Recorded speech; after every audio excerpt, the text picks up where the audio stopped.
This video continues with the topic of innovation planning, the innovation planning process. There are several videos on this topic, and all of them constitute an understanding of the importance and indeed the processes that are undertaken when we talk about innovation. So in this session we're going to continue talking about the planning process, the planning of innovation. I suggested in the previous video that innovation is not dissimilar to many processes within industry and commerce, and indeed within all our lives we tend to plan out what we're going to do differently, and if we didn't do that we would become out of date. The whole process would ossify, would stop changing, and we would have to live with the same products and the same ways of living. And that's not the experience we have. We have experiences of an innovative world in which we have new products, new ideas, new ways of living. And to that end, it's planned. A lot of it's planned, it's institutionalized.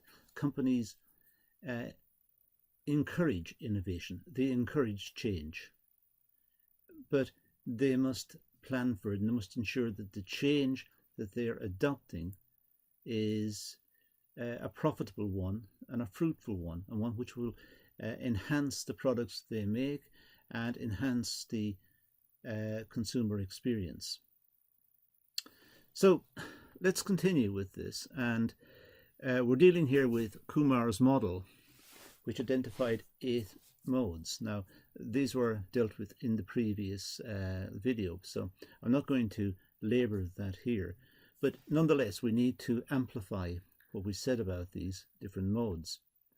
The first one, the one in the center, if you remember back to the previous video, was sense intent. Now we'll talk about that shortly. Then we have know people and know the context, and frame insights. We also had explore concepts, and then it was make plans and realize offerings. And we talked about these, as I said, in the previous video. Foster uptake was the last one. So we have these 8 different modes that we've discussed to some extent, and what we want to do in this video is to just run across these again and talk a little bit more about them. And to that end we'll start with number 1, sense intent. Now when we think of sense intent in the context of this model, we should think about the trend map. What's the trend? What's the trend in terms of technology? What's the trend in terms of customer tastes? What's the trends in living, in the way we live? And we're also looking at diagnostic systems, looking at how we analyze the trends and how we analyze what we think to be the case. It's not just simply getting a good idea as we see it and implementing it. We need to be critical of the idea, not so critical that we dismiss it, but at the same time critical to ensure that it is a good idea. It's not just our prejudice, our thinking that's a good idea. It has to be genuinely a good idea to warrant the effort and the resources that perhaps are needed in order to bring it into existence. So we need to have some sort of diagnostic testing to see if it is a good idea. And then we have the concept space. This is essentially the space that we think of when we come to think about the idea initially. We have a concept, we have an idea. It's nothing real or tactile. We can't touch it, or it could be a service. In fact, we will never be able to touch it as a service, but it could be just an idea. It's a concept. And then we go through this diagnostic analysis, and We compare it with what's happening in the market and what we think is going to be a good idea commercially, or one which will be welcomed by consumers. And all of this is just the starting point. We are now starting to think creatively. This is the starting point for innovation.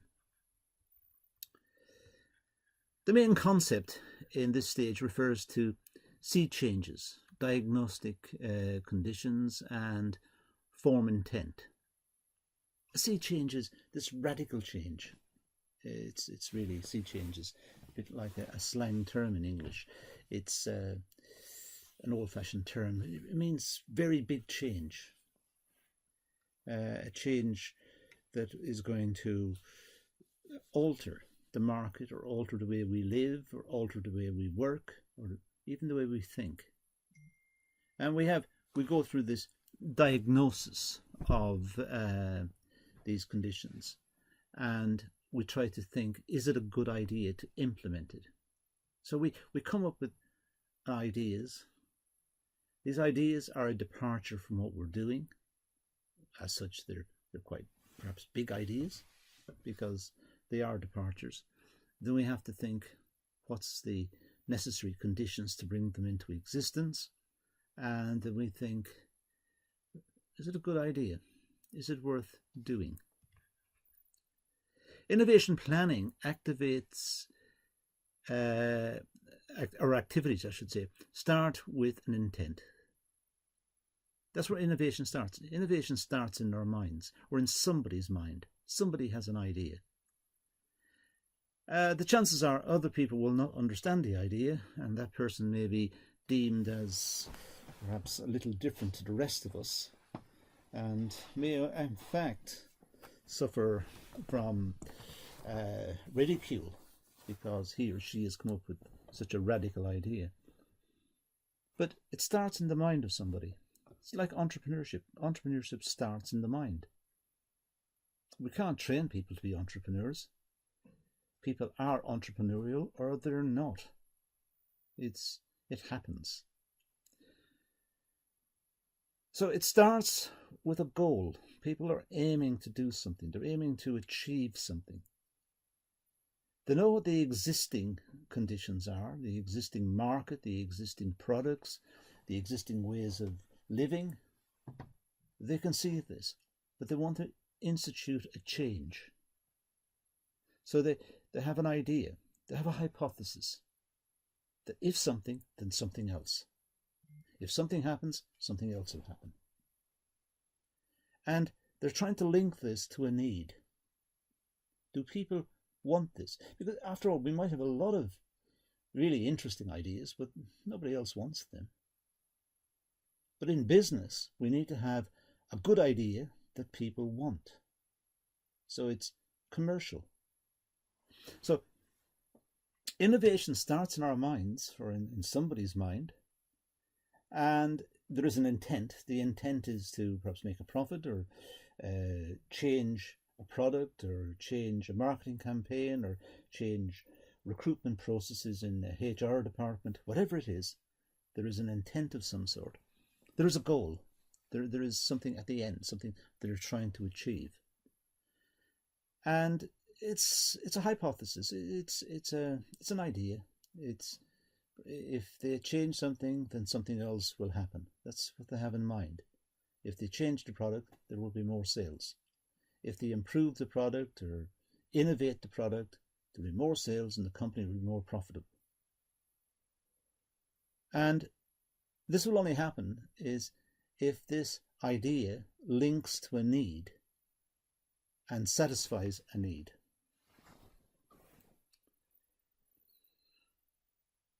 So we have the sense intent, the trend map, the diagnostic system, and the concept space. Now, the main concept in this stage refers to sea changes, diagnostic conditions, and form intent, as I said. Innovation planning activities start with an intent, a goal, a hypothesis. So I'm running over what we've just said very briefly because it is important. And finally, the innovators are sensing the mode. Their primary aim is to seek out, not sort out, seek out new opportunities. They're looking for new opportunities. They're looking for new ways of making a product, delivering a product, and satisfying a need. Now, Kumar provided the following examples of intent.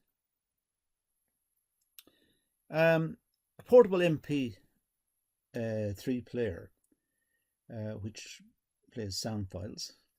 The initial intent would be to provide customers with the desire to listen to digital high-quality music and to organize their music. So that's the desire, to provide high-quality music and enable the users to organize the music so it plays in a certain way, in a certain sequence. So there's the intent. The next part of this innovation will be to go through a whole process of design, delivery, testing, and put it on the market. But all the ingredients of what I said earlier, in terms of satisfying a need and so on, they're all resident within that statement about MP3 players. Customers' changing preference and trends in digital technologies provide a basis for innovation intent. I think most of us would agree that the onslaught and the increasing onslaught of technology in our lives is leading to ever-increasing demands and ever-increasing opportunities for the more innovative in society to deliver products that meet our needs. And perhaps they're meeting needs that did not exist in the past. Because as sure as soon as somebody came up, with the MP3 player, someone else wanted a video player. But they also wanted a video player playing very high quality video. And now it's got to very high quality indeed. All of these are meeting needs, and they're all innovations. Now, the basis of this mode concerns sea changes plus diagnose conditions plus form initial strategies. So the idea of a sense intent is to see what changes can be brought about, analyze those changes in the context of what is feasible, the cost, the likelihood of success, and so on. So it's a diagnosis of the proposals, and then forming some sort of initial strategies to get it started. Sometimes we call these sea changes, they're a paradigm shift. That's another expression that's often used, and you'll see it in the literature. We talk about paradigm shifts as a total shift from the status quo, where we are now, to something completely new. It's a paradigm shift. It's a whole new way of thinking. And normally we think of paradigm shifts in terms of intellectual endeavours, but we could imagine it here as a big change in our lifestyle. Moving from one type of technology to a different type of technology. And providing the diagnosis is correct and it is feasible, it's good, it can be done, it's viable in terms of the pricing, and it meets the requirements of the customer, it meets a need, and we have a strategy for doing it. Providing all of that happens, then this product is likely to come into existence. Customers' trends and preferences. So these are the current changes, and then changes affecting customers and how companies respond. So it's moving from the status quo to something completely new. That's what we mean by a sea change. Something totally different. we see it in terms of cars. Cars were petrol driven, and then they were diesel, and now we're in the era of electric. It's a sea change. It's a big change because the engines are totally different. So it's changes affecting customers, and how can companies respond? Customers now have ever increasing expectations of newness. They want new and novel ideas, and companies have to respond to this. The diagnosis. Well, innovators assess the conditions of the company. They look at the competitors, the partners, the industry, through measurements and evaluation. So coming up with a proposal for change is good, but it must also be in line with what the market can take or what the market wants. There must be a needs analysis, and it must also be feasible. It shouldn't be the case that the competitors are already doing it and already have taken it to a different level, either perhaps superseding the proposals within the company itself. So it's a question of taking a proposal for a big change, but then making sure that it's practical and it can be done, and it stands a chance of not just surviving, but of prospering in the market. And then we have the strategies. These are the strategies which form the innovation intent. So the innovation intent is to do something, to make some change. And there must be a strategy to enable the organization to implement that change and to give it a chance of succeeding. So there may be a proposal to change the product in some way. Well, that would presumably involve the marketing department, who will make suggestions about what the customers think and what they desire. But it may also involve the engineering department, who may have to prototype it and see if it can be done. But it may also involve the finance section to make sure that it can be done at a reasonable price, a price that the market will bear, that will generate a profit and cover the costs. So lots of departments in the organization may be involved to try and bring the innovation into existence. So we have, in our diagram here, we have three components: the sea change, the diagnosis, and the strategies. And we understand the importance of the three of those. Now, back to sense intent. The following tools can be applied in this mode. A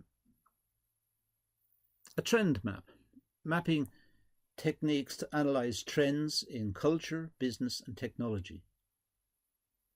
It sounds a bit vague, well, in a sense it is, but the company must be aware of the trends in society.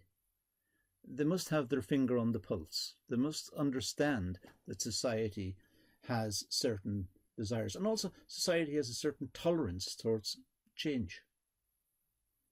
We live increasingly in a world where we embrace change. We don't fight it. So the way we live has changed radically.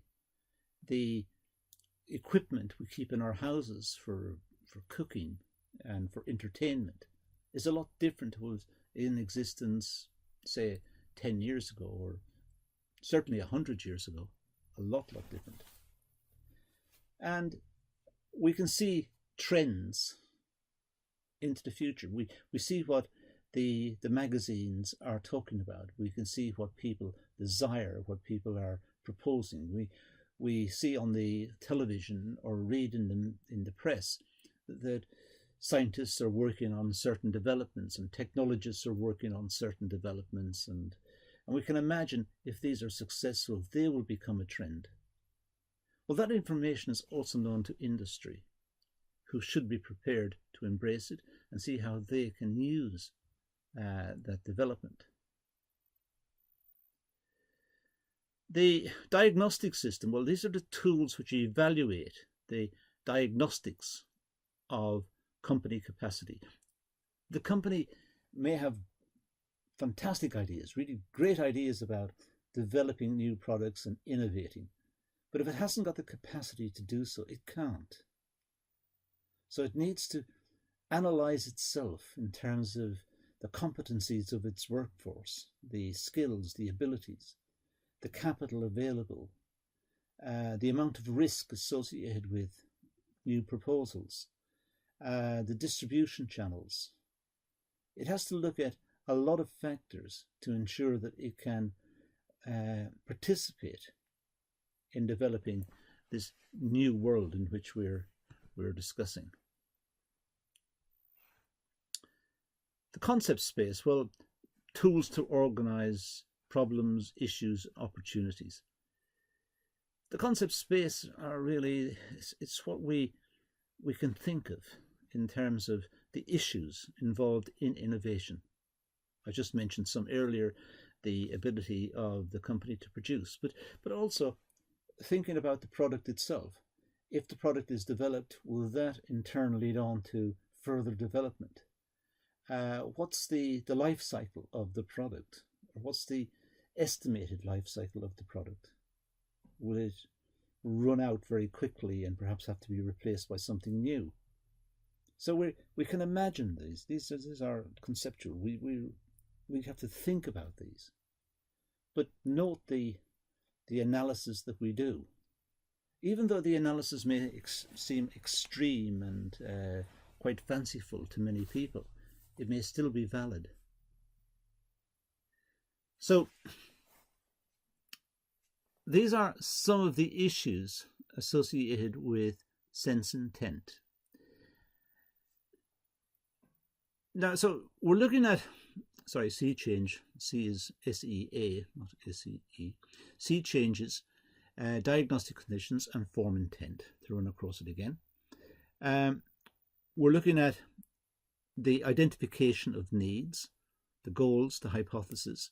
We're looking at trying to focus in on products to see if we can further develop the products, where we're trying to imagine this. And this, as I said to you a moment ago, is the conceptual side. I mentioned the MP3 player as an example. I'm just running across these to bring it back because this is a very important part of the QMR model. I mentioned that we have the C change, the diagnostic conditions, and the strategies.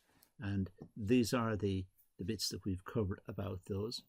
And please bear those in mind. Make a note of them and have them in mind, because these are important. And now we move to know people.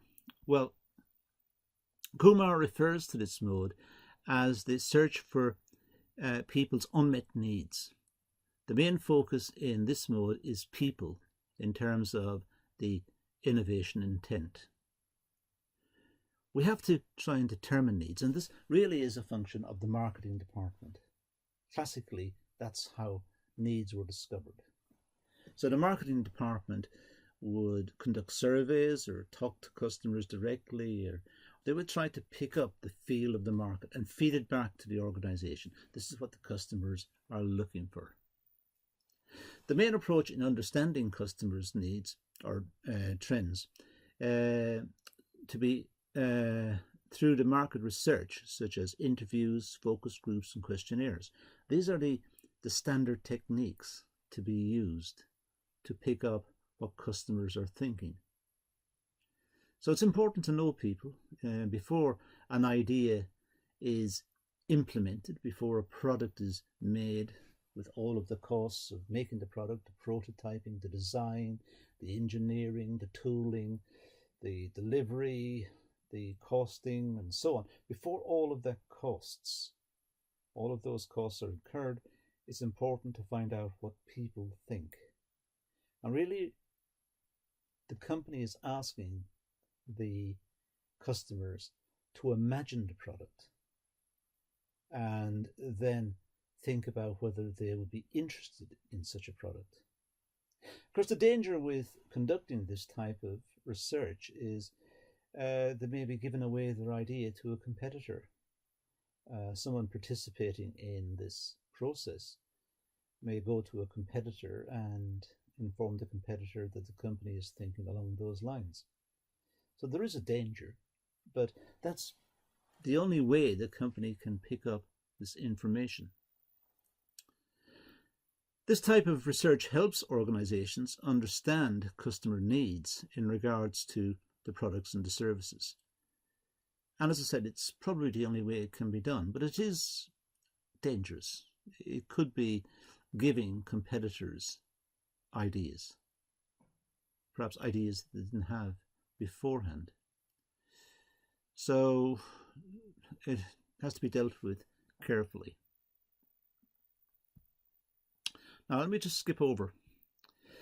Well, it's important for innovators to identify unexplored innovation opportunities, but to do this they have to deal with people, talk to people, and see what people think about new or proposed ideas.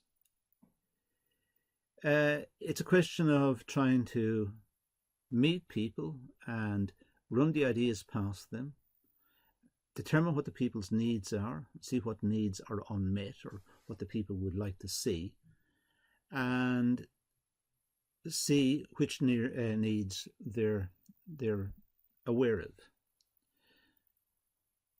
Identifying unmet needs develops deeper understanding of customers and changes the industry and the innovation strategy.